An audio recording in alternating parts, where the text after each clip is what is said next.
Progressives who are ignorant of history and think the General Welfare Clause means anything Congress passes that has 218 votes in the House, 60 in the Senate, and the executive signature. And gentlemen, I don't watch much TV. The only time I ever watch TV is when I go to my mother's or my father's, and usually when I'm at my father's, it's watching college football.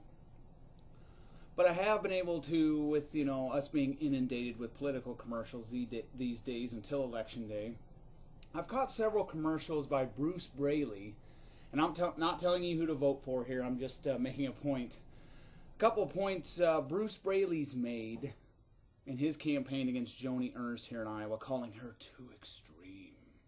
She's too extreme. She's hemmed and hawed on Social Security. She's been open to reform, but then she says she wants to preserve it.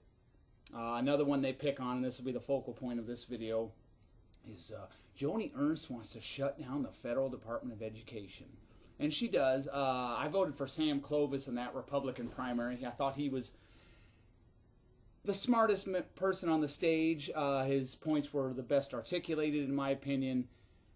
And he was very solid in his views and explained them thoroughly, and his website explained them thoroughly. That's why I voted for him. But Joni Ernst wanting to shut down the Federal Department of Education, in my opinion, is a good idea. And Bruce Braley and his outside spending groups that Democrats don't have are accusing her of being too extreme, especially on shutting down the Federal Department of Education.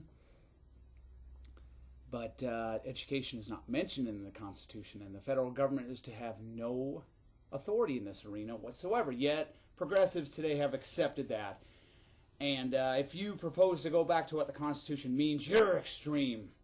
However, Joni Ernst being too extreme for Iowa, Bruce Braley is too extreme for Franklin D. Roosevelt. In 1943, when FDR was president, the United States Constitution Sesquicentennial Commission, under the direction of the President, the Vice President, and the Speaker of the House, published the history of the formation of the Union under the Constitution. It noted in a section titled Questions and Answers Pertaining to the Constitution. Question: where in the Constitution is there mention of education? Answer: there is none. Education is a matter reserved for the states. And again, I have all the links underneath the video. Even FDR's people apparently didn't find the Constitution unambiguously gave Washington authority to involve itself in education. Quite the opposite.